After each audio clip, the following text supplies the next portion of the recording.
नमः। ओम श्री महागणाधिपति नमः।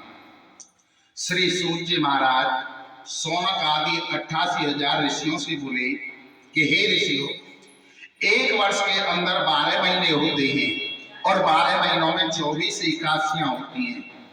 इस प्रकार मैं आपसे उनके नाम कहूंगा और जिस वर्ष 2 एकादशियां और बढ़ जाती हैं उस वर्ष 2 एकादशियां और बढ़ जाती हैं।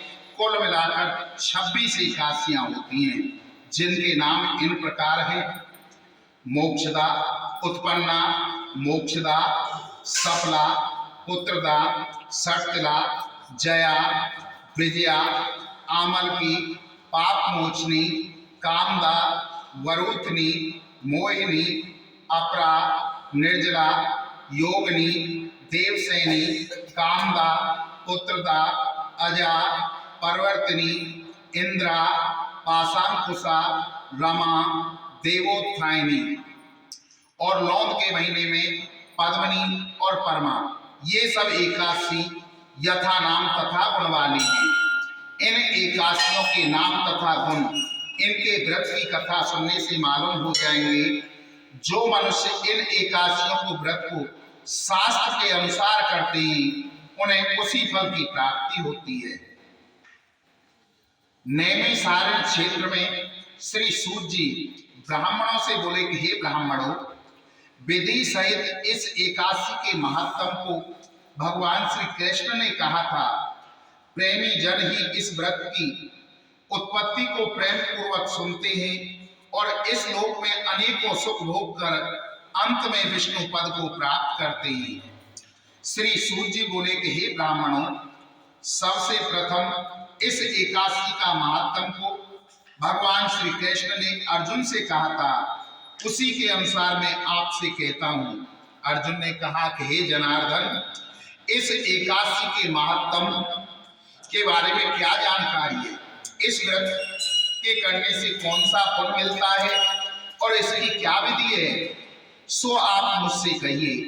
ऐसा सुनकर भगवान ने कहा कि हे अर्जुन, सबसे पहले हेमंत ऋतु के मार्गशीर्ष महीने के कृष्ण पक्ष में एकादशी का व्रत करना चाहिए।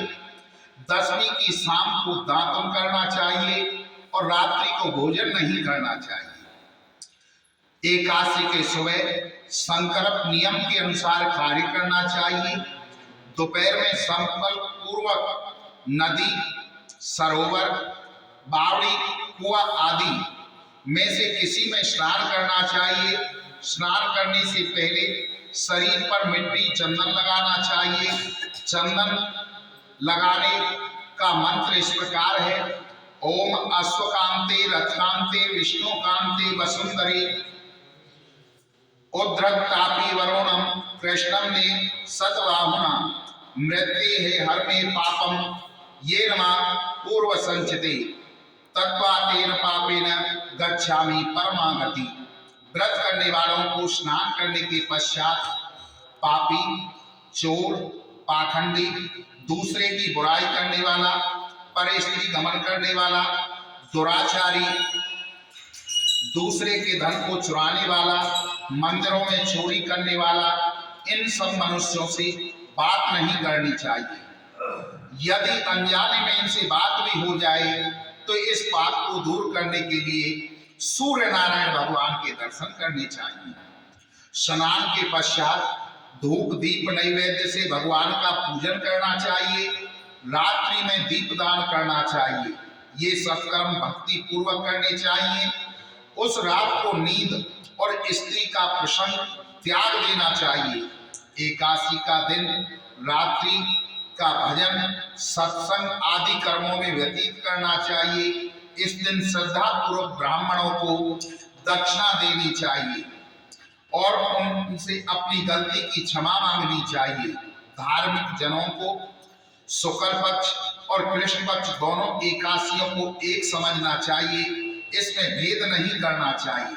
ऊपर लिखी विधि से जो मनुष्य एकादशी का व्रत करते हैं उनको शंखोद्धार तीर्थ में स्नान करने के दर्शन करने का पुण्य प्राप्त होता है। वे एकादशी के पुण्य के 16वें भाग के बराबर भी नहीं है। व्यक्ति योग में संक्रांति तथा चंद्र सूर्य ग्रहण दान करने से और कुरुक्षेत्र में स्नान करने से जो पुण्य प्राप्त होता है वह पुण्य एकादशी का व्रत करने से मिल जाता है। अश्वमेध यज्ञ करने से पुण्य प्राप्त होता है, उससे 100 गुना एकादशी का व्रत करने से मिलता है। 1000 तपस्वियों को 60,000 वर्ष तक भोजन कराने से जो फल प्राप्त होता है वह फल एकादशी का व्रत करने से प्राप्त हो जाता है। जो पुण्य वेद पाठी ब्राह्मण को 1000 गौ दान करने से मिलता है, उससे 10 गुना अधिक पुण्य एकादशी का व्रत करने से मिल जाता है।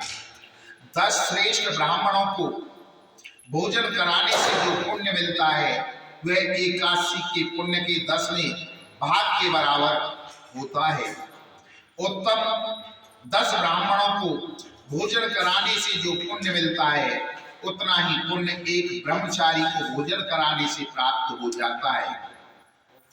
इस पुण्य से 1000 गुना पुण्य कन्यादान का और भूमि दान करने से प्राप्त होता है। कन्या और भूमि दान के पुण्य से 10 गुना पुण्य किसी को विद्या दान करने से, किसी को पढ़ाने से प्राप्त होता है। उससे 10 गुना पुण्य भूखे को भोजन कराने से और अन्न का दान के बराबर कोई दूसरा पुण्य नहीं होता। इस दान से स्वर्ग लोक में गए हुए पितृलोक तथा इस दान के महात्म को देवता भी वर्णन नहीं कर सकते। निर्जल व्रत करने वाले का आधा फल एक बार भोजन करने वाले को प्राप्त होता है। इसके उपरोक्त कोई सा भी एक व्रत करना अति आवश्यक होता है। एकादशी का व्रत करने पर ही यज्ञ दान तप आदि मिलते हैं तथा अतः एकादशी का व्रत अवश्य ही करना चाहिए। इस व्रत में शंख से जल नहीं पीना चाहिए। मछली, सूअर तथा अन्य एकादशी के दिन वर्जित है। एकादशी के व्रत में फल हजारों यज्ञों से अधिक होता है। ऐसा सुनकर अर्जुन ने कहा, हे भगवान, आपने इस एकादशी के पुण्य में अनेकों तीर्थों के पुण्य और श्रेष्ठ पवित्र क्यों बतलाया, सो मुझसे कहिए। श्री कृष्ण बोले कि हे अर्जुन, सतयुग में एक मुर नाम का दैत्य था। उस मुर दैत्य से सभी देवता अत्यंत भयभीत रहते थे। दैत्य ने इंद्र आदि देवताओं को जीतकर उनके स्थान से गिरा दिया और स्वयं इंद्रोस बनकर के बैठ गया। तब सभी देवता आशुतोष भगवान शंकर के पास में प्रार्थना करने के लिए गए। हम सब लोग इस समय मुर दैत्य के अत्याचारों से मृत्यु लोक में अपना जीवन व्यतीत कर रहे हैं। कृपया इस दुख से छूटने का उपाय बताओ। तब महादेव जी ने कहा कि हे इंद्र, आप विष्णु भगवान के पास जाइए। इंद्र तथा अन्य देवता क्षीर सागर में, जहां पर विष्णु भगवान शेष शैया पर शयन कर रहे थे, उनके पास गए और उनसे स्तुति करने लगे कि हे देवताओं के देवता, आपको बारंबार प्रणाम है। हे दैत्यों के संहारक, हे मधुसूदन, आप हमारी रक्षा करें। हे जगन्नाथ, समस्त देव दैत्यों से भयभीत होकर के आपकी शरण में आए हैं। आप इस प्रकार कारक तथा कर्ता हैं। आप ही सबके माता पिता हैं तथा आप ही जगत की उत्पत्ति, पालन और संहार करता हैं। आप देवताओं की रक्षा करिए, आप हमारी रक्षा करिए। आकाश पाताल आप ही हैं। तीनों लोकों को उत्पन्न करने वाले ब्रह्मा, सूर्य, चंद्र, अग्नि, हव्य, स्मरण, मंत्र, यजमान, यज्ञ, कर्मकर्ता, भोक्ता आदि आप ही हैं। हे देवेश, शरण में आए हुए की आप रक्षा करने वाले हैं। इस समय दैत्यों ने हमें स्वर्ग से निकाल दिया है, आप हमारी रक्षा कीजिए। देवताओं की करुणा वाली वाणी सुनकर के विष्णु भगवान बोले, हे देवताओं, वह कौन सा दैत्य है जिसने देवताओं को जीत लिया? कहाँ रहता है तथा उसमें ऐसा बल कैसे प्राप्त हुआ, यह सब मुझसे कहो। भगवान के वचनों को सुनकर इंद्र बोले, हे भगवान, प्राचीन समय में नाड़ी जग नाम का एक दैत्य था। उस दैत्य ने ब्रह्मावंश से उत्पत्ति हुई। उसी दैत्य के पुत्र का नाम मोर है। वह अपनी राजधानी चंद्रावती में रहता है, जिसने अपने बल से विश्व को जीत लिया है और सब देवताओं को देवलोक से निकालकर इंद्र, अग्नि, यम, वरुण, सूर्य आदि बनकर के पृथ्वी को तपाता है, मेघ बनकर के जल बरसाता है। आप उस दैत्य को मारकर देवताओं को विजय दिलाइए। इंद्र के वचन सुनकर श्री विष्णु भगवान बोले, हे देवताओं, मैं तुम्हारे शत्रु को शीघ्र ही संहार करूंगा। अब सब चंद्रावती नगरी में जाइए। इस प्रकार भगवान विष्णु देवताओं से कहकर उनके पीछे पीछे चंद्रावती नगरी को चल दिए। उस समय मोर दैत्य के साथ युद्ध भूमि में गरजने लगा। युद्ध होने पर असंख्य दानव अनेकों शस्त्रों से धारण करके देवताओं से युद्ध करने लगे, परंतु देवता दानवों के आगे एक भी क्षण न ठहर सके। तब भगवान युद्ध भूमि में आए। असुरों ने जब भगवान विष्णु को देखा तो उन पर अस्त्र शस्त्रों का प्रहार करने लगे। भगवान भी शस्त्र और गदा से उनके शस्त्रों को नष्ट करने लगे। इस युद्ध में अनेक दानव सदैव के लिए सो गए, परंतु दैत्यों का राजा मोर भगवान के साथ निश्चल भाव से युद्ध करता रहा। भगवान विष्णु मोर को मारने के लिए जिन जिन शस्त्रों का प्रयोग करते थे, वे सब उसके तेज से नष्ट होकर उन पुण्यों के समान गिरने लगे। यह सब परस्पर मल्ल युद्ध करने लगे, परंतु उस दैत्य को न जीत सके। अंत में भगवान विष्णु शांत होकर विश्राम करने की इच्छा से भद्र का आश्रम में गए। उस समय 48 कोस लंबी एक द्वार वाली हेमवती नाम की एक गुफा थी। उसमें शयन करने के लिए भगवान प्रवेश कर जाते हैं। हे अर्जुन, अतः मैंने उस गुफा में शयन किया। वह दैत्य भी वहां आ गया। मुझको शयन करता हुआ देखकर मारने के लिए मुझको तत्पर हो गया। उस समय मेरी देह से एक अत्यंत सुंदर कन्या दिव्य अस्त्र धारण करके उत्पन्न हुई। दैत्य के सामने आकर युद्ध करने लगी। उस दैत्य ने उस कन्या से लगातार युद्ध हुआ। उस समय बीतने पर इस कन्या ने क्रोध में आकर उस दैत्य के अस्त्र शस्त्रों के टुकड़े टुकड़े कर दिए, रथ को भी तोड़ दिया। तब वह दैत्य महान क्रोध करके उससे मल्ल युद्ध करने लगा। इस कन्या ने उसको धक्का मार करके मूर्छित कर दिया। जब वह दैत्य मूर्छा से जागा तो उस कन्या ने उसका सर धड़ से अलग करके उसे यमपुर को पहुंचा दिया। अन्य समस्त दानव भी ऐसा देखकर पाताल लोक को चले गए। जब भगवान विष्णु की निद्रा टूटी तो उस दैत्य को मरा हुआ देखकर अत्यंत आश्चर्य किया और विचार करने लगे कि इस दैत्य को किसने मारा। तब कन्या हाथ जोड़ करके बोली कि हे भगवान, वे दैत्य, इस दैत्य को मैंने मारा है। तब मैंने आपके शरीर से उत्पन्न होकर इसका वध किया। इस पर भगवान बोले कि हे कन्या, तूने इसको मारकर अतः मेरे ऊपर बहुत प्रसन्न उपकार किया है। तूने तीनों लोगों के देवताओं को सुखी किया है, इसलिए तू अपनी इच्छा अनुसार वर मांग। कन्या बोली कि हे भगवान, मुझे यह वरदान दीजिए कि जो मेरा व्रत करेगा उसके समस्त पाप नष्ट हो जाएंगे और अंत में स्वर्ग हो जाएंगे। मेरे व्रत का आधा फल रात्रि को मिलेगा और इससे आधा फल एक समय भोजन करने वालों को मिलेगा। जो मनुष्य भक्ति पूर्वक मेरे व्रत को करेंगे वे निश्चय ही आपके लोक को प्राप्त करेंगे। कृपा मुझसे ऐसा वरदान दीजिए जो मनुष्य मेरे दिन तथा रात्रि में एक बार भोजन करते ही वे सीधे वैकुंठ को जाएंगे। श्री भगवान बोले कि हे कल्याणी, ऐसा ही होगा। तेरे और मेरे भक्तों का एक ही नाता होगा और अंत में संसार की प्रसिद्धि को प्राप्त करके मेरे लोक को प्राप्त करेंगे।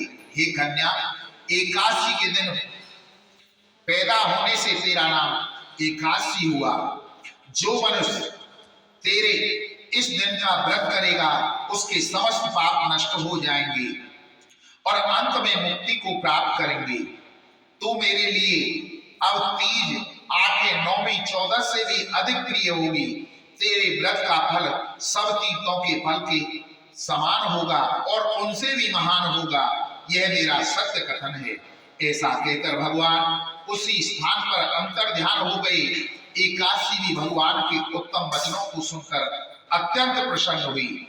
हे अर्जुन, सब तीर्थ, दान, व्रत के फल से एकादशी का फल सर्वश्रेष्ठ बतलाया है। मैं एकादशी के व्रत करने वाले मनुष्यों के शत्रुओं, विघ्नों को नष्ट कर देता हूं और उन्हें मोक्ष दिलाता हूं।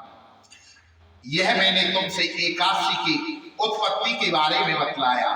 एकादशी पापों को नष्ट करने वाली और सिद्धि देने वाली है। उत्तम मनुष्यों को दोनों पक्षों की एकादशी के समान समझना चाहिए। इनमें भेद नहीं करना चाहिए। जो पुरुष विष्णु भक्त हैं वे धन्य हैं।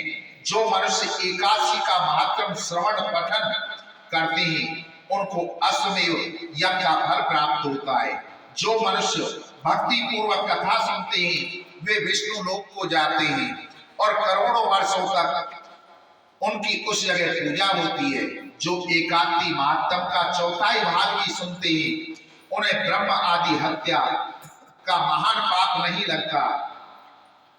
विष्णु धर्म के समान दूसरा कोई धर्म नहीं है और एकादशी के समान दूसरा कोई व्रत नहीं है। इसलिए सर्वश्रेष्ठ एकादशी का व्रत बतलाया है। एकादशी का व्रत करना चाहिए। जय जय श्री मार्गशीर्ष उत्पन्ना एकादशी संपूर्ण बोलो श्री हरि ओम नमः। भगवान की जय। माता मैया जय एकादशी माता, विष्णु पूजा व्रत को धारण कर शक्ति मुक्ति पा। ओम जय एकादशी माता, तेरे नाम के नाम देवी भक्ति प्रदान करनी, गण गौरव को देनी, माता शास्त्रों में वरण। ओम जय एकादशी माता, मार्गशीर्ष की कृष्ण पक्ष में उत्पन्ना होती। मार्गशीर्ष के कृष्ण पक्ष में उत्पन्ना होती, शुक्ल पक्ष में मोक्षदायिनी पापों को धोती। ओम जय एकादशी माता, पौष मास की कृष्ण पक्ष में सफला नाम कयो, शुक्ल पक्ष में हुए पुत्रदा आनंद अधिक रयो।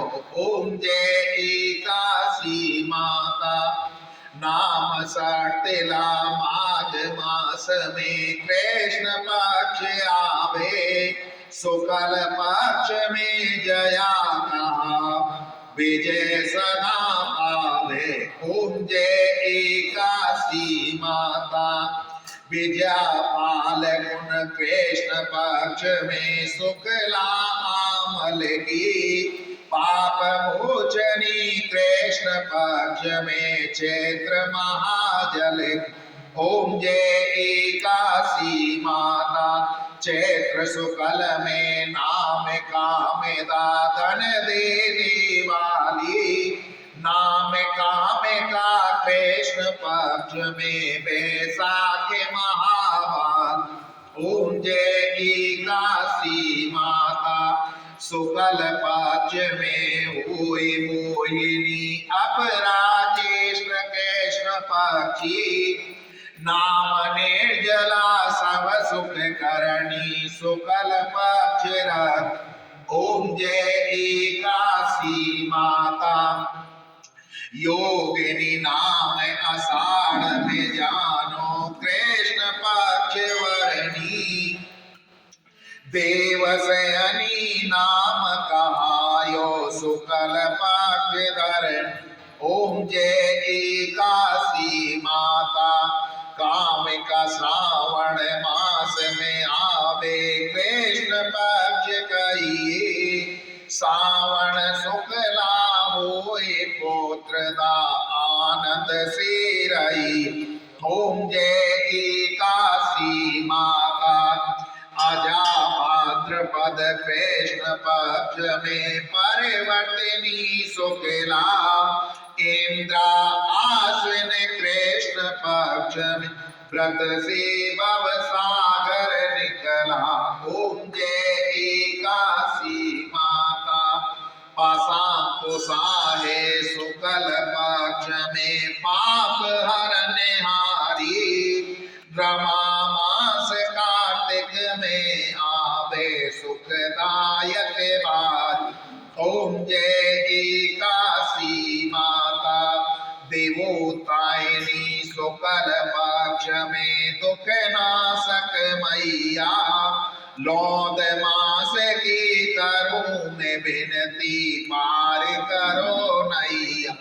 ओम जय एकादशी माता शुक्ल लौद में होए पद्मनी दुख दारिद हरणी। परमा कृष्ण पक्ष में होती जन मंगल करणी। ओम जय एकादशी माता जो कोई आरती एकादशी की भक्ति सहित गावे। जय रघुनाथ स्वर्ग को वासो निश्चय ही पाप। ओम जय एकादशी माता बोलो एकादशी मैया की। हे लक्ष्मी अब 18वें अध्याय का महात्म सुनो। जैसे सब नदियों में गंगा जी श्रेष्ठ हैं, सब तीर्थों में हरिद्वार, सब क्षेत्रों में हरिद्वार, सब तीर्थों में प्रयागराज, सब पर्वतों में कैलाश पर्वत, सब गौओं में कपिला कामधेनु गौ, सब ऋषियों में नारद, तैसे ही सब अध्यायों में गीता जी का 18वां अध्याय सर्वश्रेष्ठ है, जिसका फल सुनो। देवलोक में सुमेर पर्वत पर इंद्र अपनी सभा लगाए बैठा था। उर्वशी नृत्य कर रही थी, बड़ी प्रसन्नता में बैठे थे। इतने में एक चतुर्भुज रूपधारी को पार्षद लाए और सब देवताओं के सामने इंद्र से कहा, तू उठ इनको बैठने दे। यह सुनकर के इंद्र ने प्रणाम किया, उसने तेजस्वी को बैठा दिया। इंद्र ने अपने गुरु बृहस्पति जी से पूछा, गुरु जी तुम तो त्रिकालदर्शी हो, देखो इसने कौन सा पुण्य किया जिससे ये इंद्र आसन का अधिकारी हुआ। मेरे जानने में इसने कोई पुण्य व्रत यज्ञ दान नहीं किया, विशेष ठाकुर मंदिर नहीं बनवाया, तालाब कूप नहीं लगवाया, किसी को अभय दान नहीं दिया। देवगुरु बृहस्पति जी ने कहा, नारायण जी के पास जाकर के पूछे। तब राजा इंद्र बृहस्पति ब्रह्मादेव सब देवता श्री नारायण जी के पास गए।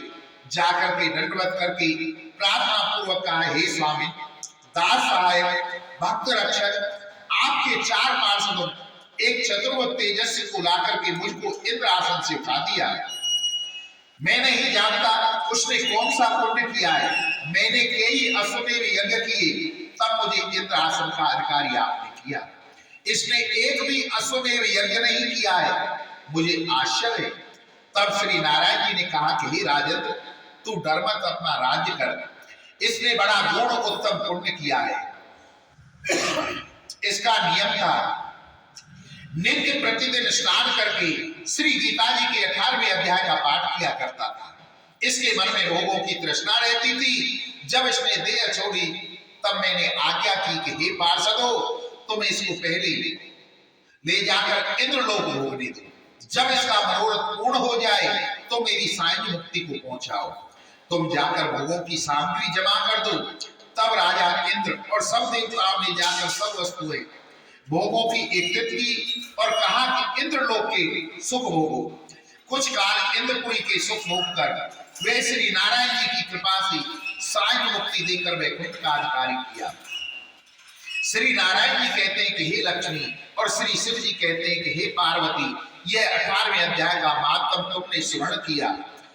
जय जय श्री पद्म पुराणे सती ईश्वर संवादे उत्तराखंडे गीता महात्म नामे 18वां अध्याय गोविंद अर्पणमस्तु। गुरु श्री हरि ओम नमः। ओम जय गीता माता मय जय गीता माता सुख करणी दुख हरण तुमको जग गाता। ओम जय गीता माता ममता मोह अज्ञान कुछ में नाश करे सत्य ज्ञान का मन में तू प्रकाश कर।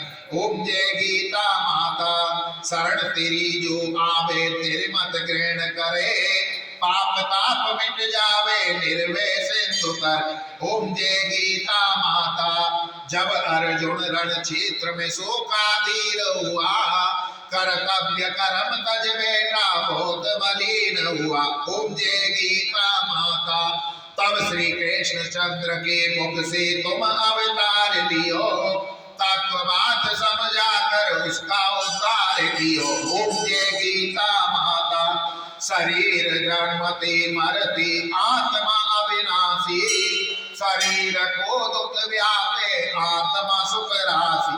ओम जय गीता माता शरीर की ममता मन से त्याग करो आत्म ब्रह्म को छीनो उससे अनुराग कर। ओम जय गीता माता जग में ब्रह्म को जानो सबसे प्रीत करो बैर भाव ममता वसना मन रीत करो। ओम जय गीता माता नित निष्काम कर्म कर जग उपकार करो फल वांछा को त्यागो सद्व्यवहार कर। ओम जय गीता माता मन को वश में करके इच्छा त्याग करो निष्काम जगत मेरे कर हरि अनुराग करो। ओम जय गीता माता यह उपदेश जो तेरी नर मन में लावे भगवान भव सागर से वो नर तर जा। ओम जय गीता माता ओम जय गंगे माता मैया जय गंगे माता जो नर तुमको ध्याता मन वांछित फल पाता। ओम जय गंगे माता चंद्र सी ज्योत तुम्हारी जल निर्मल आता शरण पड़े जो तेरी सोनर तर जाता। ओम जय गंगे माता पुत्र सगर की सारी सब जग को ज्ञाता कृपा देख तुम्हारी तेरे वन सुखदाता। ओम जय गंगे माता एक बार जो तेरी शरणागत आता यम की त्रास मिटाता परम गति पाता। ओम जय गंगे माता आरती मात तुम्हारी जो व्यापी गाता दास वही सहज में मुक्ति को पाता। ओम जय गंगे माता बोलो गंगा मैया की जय बोलो जमुना मैया की जय। भगवान की 108 नाम ओम कन्हैया कृष्ण केशव चक्रधारी नंदलाल माधव सुंदर श्याम मुरारी राधावर बंसी बजैया रघुवीर नटवर नंदनंदन गजाधर अमर अजर अविनाशी नरोत्तम अर्जुन सखा सावरिया सामला गोपाल दामोदर ब्रजनाथ दयालु दीनबंधु जगदीश दीनानाथ जगत पिता वामन यशोदालाल नारायण बिहारी मदन मोहन कृपानिधि सर्वरक्षक ईश्वर सर्वशक्तिमान सर्वव्यापक मनहरन बांके बिहारी गोपीनाथ ब्रजवल्लभ गोवर्धनधारी घनश्याम परमानंद पतित पावन ज्योति स्वरूप राधा रमन मधुसूदन माधव रघुपति राम हरि मुरली मनोहर श्याम कल्याणकारी अनंत परमपिता प्रभु परम पवित्र गोसाई भक्तवत्सल वासुदेव परमात्मा दुखहर्ता विधाता निरंजन काली नागनतैया अभय अंतर्यामी सर्वाधार अद्वैत घटघट निवासी दाता परमेश्वर, रमणी, निराकार, निर्विकार, अच्युत, न्यायकारी, जगतकर्ता, त्रिभुवननाथ, शंकर, विष्णु, सत्यनारायण, अविनाशी, ब्रह्म, संहर्ता, पालनकर्ता, सच्चिद, आनंद स्वरूप, केशव, गोपी वल्लभ, राधे श्याम, सत्य स्वरूप, आनंददाता, दयालु, अनादि, कल्याणकारी, विश्वकर्ता, पूर्ण परमानंद, स्वामी, आदि पुरुष। बोलो आनंद कंद भगवान की जय।